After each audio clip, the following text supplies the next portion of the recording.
أعوذ بالله من الشيطان الرجيم. بسم الله الرحمن الرحيم. والصافات صفا فالزاجرات زجرا فالتاليات ذكرا إن إلهكم لواحد رب السماوات والأرض وما بينهما ورب المشارق إنا زينا السماء الدنيا بزينة الكواكب وحفظا من كل شيطان مارد لا يسمعون إلى الملأ الأعلى ويقذفون من كل جانب دحورا ولهم عذاب واسب إلا من خطف الخطفة فأتبعه شهاب ثاقب فاستفتهم أهم أشد خلقا أم من خلقنا إنا خلقناهم من طين لازب بل عجبت ويسخرون وإذا ذكروا لا يذكرون وإذا رأوا آية يستسخرون وقالوا إن هذا إلا سحر مبين أإذا متنا وكنا ترابا وعظاما أإنا لمبعوثون أو آباؤنا الأولون قل نعم وأنتم داخرون فإنما هي زجرة واحدة فإذا هم ينظرون وقالوا يا ويلنا هذا يوم الدين هذا يوم الفصل الذي كنتم به تكذبون احشروا الذين ظلموا وأزواجهم وما كانوا يعبدون من دون الله فاهدوهم إلى صراط الجحيم وقفوهم إنهم مسؤولون ما لكم لا تناصرون بل هم اليوم مستسلمون وأقبل بعضهم على بعض يتساءلون قالوا إنكم كنتم تأتوننا عن اليمين قالوا بل لم تكونوا مؤمنين صدق الله العظيم اللهم صل وسلم وزد وبارك على رسول الله وآله الأطهار على رسول الله وآله الأخيار.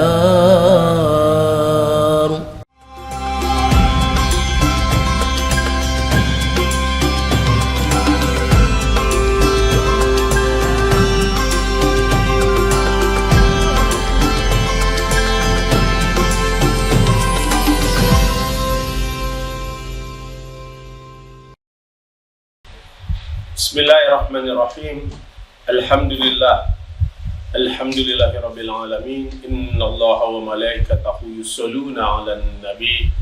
Ya ayyuhallazina amanu shollu 'alaihi wa sallimu taslima.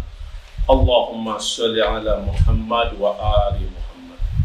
Saudara, di tangan saya ada sebuah buku Shahifah As-Sajadiyah Al-Kamilah, doa munajat dari Imam Ali Zainal Abidin yang diterjemahkan ke dalam bahasa Indonesia oleh Allahyarham Kiai Haji Dr. Jalaluddin Rahmat.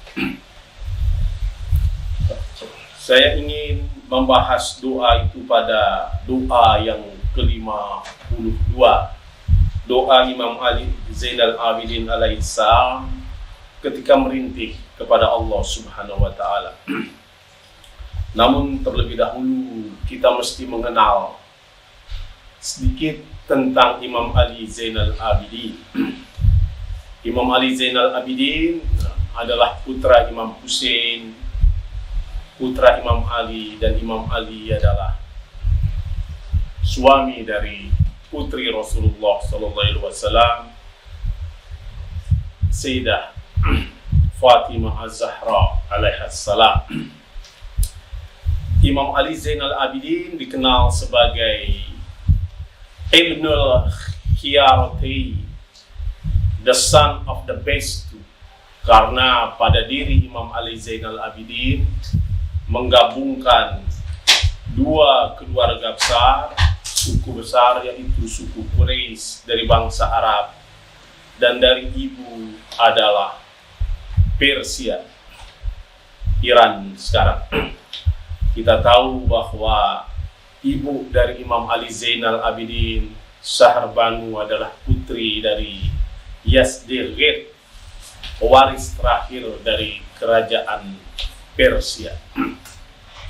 Nah, oleh karena itu dua peradaban ini bergabung di dalam diri Imam Ali Zainal Abidin, sehingga beliau dikenal sebagai Ibnul Khiyaratain, anak dari dua yang besar, atau the son of the best two, dari karangan Quraisy dan Persia.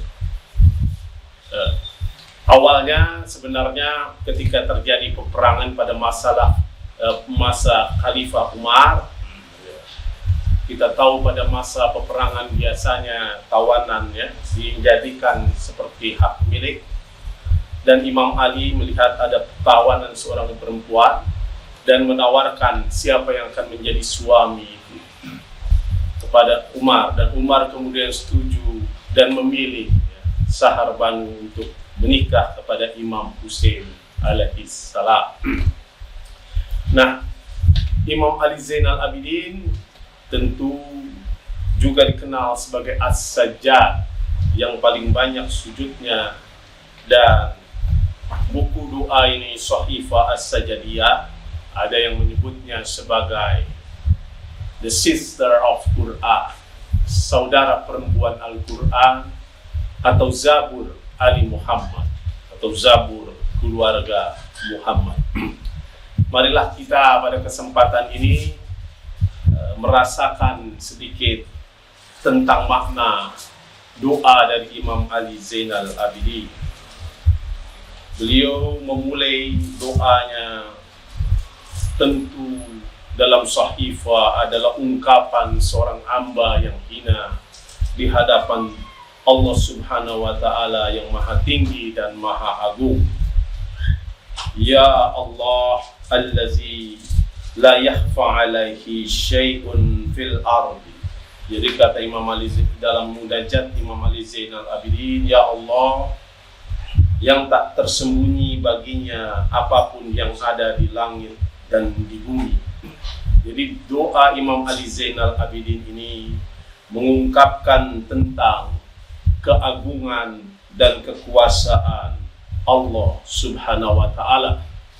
Lalu pada bait yang kedua, Imam Ali Zainal Abidin mengatakan, subhanaka akhsya khalqik laka a'lam uhum Maha suci Engkau, orang yang paling takut di antara makhluk. Jadi Allah Subhanahu wa Ta'ala adalah yang maha suci. Lalu dilanjutkan juga pada bait yang berikutnya, Subhanaka, Subhanaka, Subhanaka. Baru setelah itu Imam Ali Zainal Abidin berdoa, Ya Allah, pagi dan sore aku melakukan sedikit amalku, mengakui dosa, berikrar dengan kesalahanku, dengan segala pelanggaran diriku.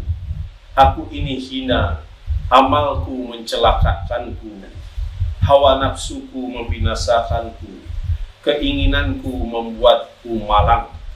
Kalau kita simak dari Imam Ali Zainal Abidin, ini adalah pengakuan akan kehinaan diri dan kebesaran Allah Subhanahu wa Ta'ala. Salah satu yang menyimpangkan orang dari jalan Allah Subhanahu wa Ta'ala adalah ketundukannya kepada hawa nafsu. Saya jadi teringat tentang Ibn Arabi ketika dia menafsirkan surat Al-Fil. Alam taro kaifa fa'ala rabbuka bi ashabil fil. Kita tahu kalau secara historis ayat itu menjelaskan tentang pasukan gajah yang ingin menyerang Ka'bah. Abraha dulu, kalau kita lihat di dalam sejarah, kekuasaan Yaman adalah bagian dari koloni Abyssinia dipimpin oleh Raja Najasyi. Nah, Abraha, Yaman tentu 12 abad sebelumnya beragama Yahudi, kemudian berkonversi menjadi Kristen, dan Abraha adalah salah satu panglima di situ. Dan ketika ia menguasai Yaman, ia membangun gereja di bekas napak tiras Ratu Siba. Tetapi gereja itu yang indah dibangun jarang dikunjungi orang. Justru yang banyak dikunjungi adalah Ka'bah di Mekah. Dan itu membuat Abraha ingin menghancurkan Ka'bah. Kata para sejarawan, sebab kedua adalah ketika ada orang Arab yang mengencingi gereja yang dibangun Abraha itu. Nah, Abraha kemudian bermaksud menyerang Ka'bah dan diabadikan di dalam Al-Quran, yang kemudian ia dilumat oleh Toiron Ababil.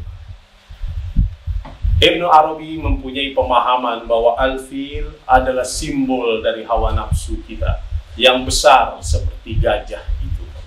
Nah, Toiron Ababil adalah iradah, adalah effort, adalah upaya. Apabila kita berupaya ingin menaklukkan gajah hawa nafsu yang besar itu, maka selangkah dari upaya itu bisa menghancurkan nafsu yang disimbolkan sebagai pasukan gajah. Nah, hawa nafsu adalah yang menjadi sebab yang membinasakan kita. Seperti kata Imam Ali Zainal Abidin, hawa nafsuku membinasakanku, keinginanku membuatku malang. Lalu juga yang membuat mengapa manusia terjerembab di dalam kehinaan adalah banyaknya angan-angan tulul amal atau keinginan yang tidak pernah terpuaskan. Nah, dalam doa yang ke-51 Imam Ali Zainal Abidin memohon sebagai seorang hamba yang hina, yang hawa nafsu bisa membinasakan dan keinginan-keinginan itu membuat kita menjadi malang. Aku bermohon padamu, wahai junjunganku, permohonan orang yang jiwanya lalai karena panjang angan-angannya, yang badannya alfa karena ketenangan urat-uratnya, yang hatinya terpukau karena banyaknya nikmat yang pikirannya pendek kepada arah kepulangannya. Jadi kalau kita simak dari doa Imam Ali Zainal Abidin, doa ini menggambarkan bagaimana seorang hamba yang mengakui kesucian Allah Subhanahu wa Ta'ala dan menyatakan keinahan dirinya. Inilah rintihan suci dari Ahlul Bait Nabi di hadapan Allah Subhanahu wa Ta'ala, yang memiliki kesadaran mutlak kerendahan seorang hamba dan keagungan Allah Subhanahu wa Ta'ala. Ada satu kisah yang menarik yang dikisahkan oleh Farasdak tentang kemuliaan, keagungan dan wibawa Imam Ali Zainal Abidin. Suatu ketika Farasdak pergi ibadah haji ke Mekah, dan bersama juga Imam Ali Zainal Abidin pergi ke Mekah, dan juga khalifah. Nah, ketika para rombongan haji itu ingin mencium Hajar Aswad, tentu orang berbondong-bondong melihat kedatangan Imam Ali Zainal Abidin. Para jamaah haji itu membuka jalan untuk Imam Ali Zainal Abidin untuk sampai kepada Hajar Aswad dan kemudian taslim dan menciumnya. Sementara khalifah dari Abbasiyah itu tidak bersusah payah untuk mencapai Hajar Aswad itu. Dan setelah peristiwa itu, khalifah itu begitu kecewa.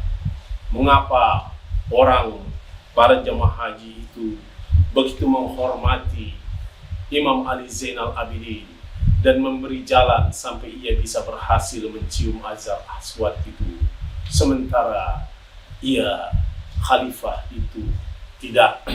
Nah, dari peristiwa itu kita bisa menggambarkan bagaimana kemuliaan, keagungan dan wibawa Imam Ali Zainal Abidin yang seluruh kaum muslimin, para jamaah haji itu mencintai dan menghormatinya, sehingga memberikan jalan ia untuk mencium Hajar Aswad. Dan pada masa kini pun Imam Ali Zainal Abidin adalah seorang sosok yang mempersatukan seluruh mazhab dalam Islam.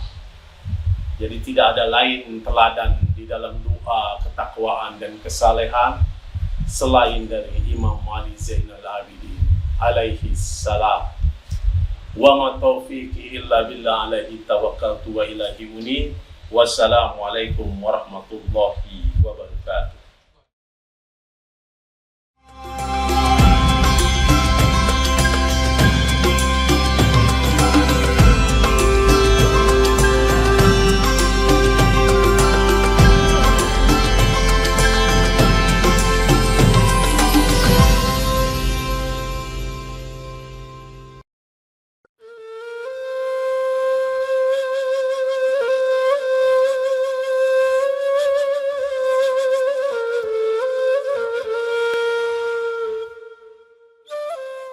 Assalamualaikum warahmatullahi wabarakatuh. Alhamdulillah rabbil alamin, wassalatu wassalamu ala sayyidil anbiya'i wal mursalin wa ala alihi thayyibin tahirin wa ashabihil muntajabin. Dalam perlindungan itu, sebelum bismillahirrahmanirrahim itu, kita berlindung kepada Allah Subhanahu wa taala dari setan dan bala tentaranya. Itu berarti kalau dalam tasawuf, a'udzubillahi minasyaitonirrajim itu, aku berlindung kepada Allah dari setan yang terkutuk. Kita sebetulnya menghindarkan diri kita, membersihkan diri kita dari gangguan setan dan bala tentaranya. Barulah setelah diri kita bersih, kita berhak sekarang ini mengucapkan Bismillahirrahmanirrahim dengan nama Allah yang Maha Pengasih, Maha Penyayang. Yang ini a'udzubillah ini disebut tahliyah. Tahliyah artinya pengosongan diri, pembersihan diri. Seluruh perjalanan kita mendekati Allah Subhanahu wa taala harus dimulai dulu dengan tahliyah, pengosongan diri, pembersihan diri. Dalam kata lain, untuk tahliyah adalah tazkiyah. Tazkiyah adalah pensucian diri, pembersihan diri. Tidak bisa orang itu melakukan seluruh amal soleh. Seperti wadah ini, sebelum diisi dengan minuman yang baik, sebelum diisi gelas ini dengan minuman surgawi, kita harus membersihkan dulu gelas itu. Karena kalau gelas itu masih kotor, ada kemungkinan pertama minuman surgawi itu jadi ke bawah kotor.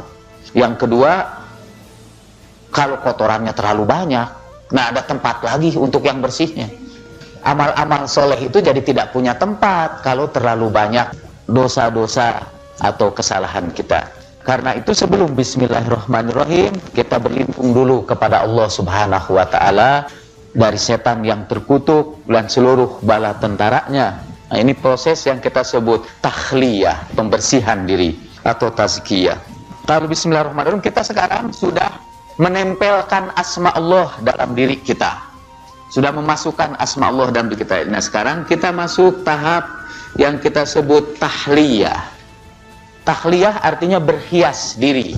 Kita memperindah ruh kita dengan asma Allah Subhanahu wa ta'ala. Perjalanan dari sini ke sini ini di dalam Al-Quran disebut perjalanan minaz zulumati ilan nur, perjalanan dari kegelapan menuju cahaya. Kita menghindarkan kegelapan dengan membaca a'udzubillahi minasyaitonirrajim. Al-Fahru Razi itu tadi yang cerita yang menyakitkan ibu-ibu itu, yang saya modifikasi ceritanya untuk menyenangkan ibu-ibu lagi. Al-Fahru Razi juga cerita tentang a'udzubillah ini. Di dalam bahasa Arab, surga itu disebut jannah. Tapi jannah juga bisa berarti kebun. Jannatin tajri min tahtihal anhar. Kebun-kebun yang mengalir di bawahnya sungai-sungai. Jadi jannah itu artinya kebun atau taman. Allah Subhanahu wa ta'ala berkata kepada kita semua, Tuhan itu berkata, hei hambaku, aku sudah ciptakan kebun buat kamu. Aku sudah persiapkan kebun buat kalian. Dan sebelum kalian masuk ke situ, aku usir dulu setan dari kebun. Supaya kalian bisa masuk ke situ, tidak diganggu lagi setan. Kan begitu, Tuhan usir setan itu dari surga. Karena Tuhan ingin mempersiapkan surga itu buat kamu. Sekarang, jannahku dalam dirimu adalah hatimu. Jadi hati kita itu adalah tamannya Tuhan. Kamu menginginkan aku masuk ke situ, kata Tuhan. Kau ingin agar aku masuk ke dalam hatimu, tapi kenapa setan tidak juga kau usir dari hatimu? Bahkan kalau Al-Qurazi menyebutkannya dengan contoh yang lebih menyentuh. Usia kamu sudah berpuluh tahun, tapi setan masih juga bertengger di hatimu. Kenapa tidak kau usir dia kalau engkau menghendaki agar aku masuk ke situ? Kemudian kata kita ini akan berkata begini, ya Allah, saya ini dhaif, saya ini lemah. Sementara setan itu kuat. Saya tidak sanggup mengalahkan yang kuat seperti itu karena kelemahan saya. Kemudian Tuhan akan berkata, kenapa kamu tidak berlindung kepada yang maha perkasa? Ucapkanlah, a'udzubillahi minasyaitonirrajim. Jadi ketika kita mengucapkan a'udzubillahi minasyaitonirrajim, kita itu mirip anak kecil yang dibawa orang tuanya jalan-jalan ke tempat orang banyak. Semua di sekitar anak itu besar-besar semua. Dia kecil di bawah itu. Dia ketakutan melihat orang begitu banyak. Tapi ketakutannya itu segera hilang karena dia berpegang kepada tangan yang lebih kuat, yaitu tangan bapaknya atau tangan ibunya, ya. Nah, kita ini juga begitu. Berlindunglah selalu kepada Allah menghadapi setan yang terkutuk itu dengan mengucapkan a'udzubillahi minasyaitonirrajim. Aku berlindung kepada Allah dari setan yang terkutuk. Nah, kalau sudah berlindung kepada Allah itu, baru tahap berikutnya kita menghias diri kita dengan asma Allah yang maha kasih dan maha sayang. Sehingga sebetulnya sebelum ini titik-titiknya itu juga berarti kita menghias diri. Setelah kita membersihkan hati kita dari setan yang terkutuk, kemudian sekarang kita menghias hati kita, memenuhi hati kita dengan apa? Bismillahirrahmanirrahim, dengan asma Allah yang maha kasih dan maha sayang. Sekarang ada menarik juga ini tentang ba itu dibahas agak terperinci. Ba itu dalam bahasa Arab kan ditulisnya begini itu, Bu. Ada ini lalu ada titik di situ. Di bawahnya itu ada titik. Itu jadi perbincangan sufi yang sangat bagus. Sekarang ini kita mau belajar tasawuf lewat huruf ba ini. Ada keistimewaan dari huruf ba itu. Menarik juga ini saya baca di sini. Kita lihat di sini ini alifnya hilang. Asalnya bismi itu, ismi itu nama. Di tempat yang lain, misalnya dalam Al-Quran yang lain, Iqra bismi rabbika. Ini alifnya ada ini. Iqra bismi rabbika. Tapi dalam Bismillahirrahmanirrahim tidak boleh kita masukkan alif. Nggak ada alifnya. Alifnya itu hilang. Dikira-kirakan saja itu pakai titik-titik. Di situ alifnya. Di tempat yang lain juga ada alifnya. Kecuali hanya pada Bismillahirrahmanirrahim saja alif itu tidak ada. Al-Quran ini ada 2 ayat-ayat Allah Subhanahu wa ta'ala. Ayat itu artinya tanda-tanda Allah Subhanahu wa ta'ala. Kita mengenal Allah lewat tanda-tandanya kan. Ayat-ayat Allah itu ada 2 macam. Satu ayat-ayat Qur'aniyah. Jadi lewat ayat-ayat Quran lah kita mengenal Allah itu siapa sebenarnya. Satu lagi ayat-ayat Allah yang di alam semesta. Alam semesta ini adalah buku yang terbuka untuk mengenal Allah Subhanahu wa ta'ala. Dalam tasawuf itu ada hubungan antara ayat-ayat Al-Quran ini dengan alam semesta ini, yang tidak akan kita bicarakan di sini. Dengan seluruh bagian dari alam semesta ini itu ada hubungannya dengan Al-Quran. Jadi ada ayat Qur'aniyah, ada ayat takwiniyah, atau mubalik kita di sini menyebutnya dengan lebih gampang lagi ayat kauniyah. Jadi ayat kauniyah, ayat di alam semesta, dan ada ayat Qur'aniyah, ayat-ayat di dalam Al-Quran. Nah, Allah Subhanahu wa ta'ala memulai ayat Quran yang agung itu dengan huruf ba. Dan bahwa ba ini ada hubungannya dengan asal-usul alam semesta ini. Jadi karena sekali lagi ada hubungannya antara ayat-ayat Al-Quran dengan ayat-ayat di alam semesta ini. Dan ba itu mewakili yang pertama kali berwujud di alam semesta ini. Tapi itu memerlukan penjelasan yang rumit, saya juga tidak ngerti. Pokoknya huruf ba ini sangat istimewa, karena dengan ba itulah dibuka seluruh ayat-ayat Al-Quran. Kenapa katanya tidak dibuka dengan alif? Menurut penjelasan para ahli tafsir, alif itu menunjukkan kebesaran, keagungan, ketinggian. Alif itu kan berdiri nih. Alif itu berdiri. Dia menunjukkan keagungan, ketinggian, kebesaran. Karena itulah nama Allah dimulai dengan alif, menunjukkan kebesaran. Ba itu menunjukkan kerendah hatian. Ba itu tawadu. Nanti kita akan temukan bahwa ba itu saking tawadunya ba itu, dia meletakkan titik yang merupakan kehormatan baginya di bawah dia. Ba itu tidak pernah meletakkan titiknya di atas. Kalau titiknya di atas itu namanya nun. Ba itu selalu meletakkan titiknya di bawah dia. Ba itu menunjukkan sikap tawadu di hadapan Allah Subhanahu wa ta'ala. Kita ini tidak bisa mendekati Allah Subhanahu wa ta'ala itu dalam perjalanan pulang kita kepada dia tanpa merendahkan diri kita. Selama kita masih dikuasai oleh kesombongan, selama itu kita tidak akan masuk kepada kerajaan Tuhan, tidak akan masuk ke taman Tuhan, tidak masuk ke jannah. La yadkhulul jannah man kana fi qalbihi misqala habbati khardalin min kibrin. Tidak akan pernah masuk surga, kata Rasulullah, orang yang dalam hatinya ada rasa takabur walaupun sebesar debu saja. Jadi kalau masih ada alifnya, walaupun sebesar debu, dia tidak bisa masuk ke surga. Titik itu karena di bawah B adalah mahkota itu yang dianugerahkan kepada seorang yang sudah merendahkan dirinya di hadapan Allah Subhanahu wa ta'ala.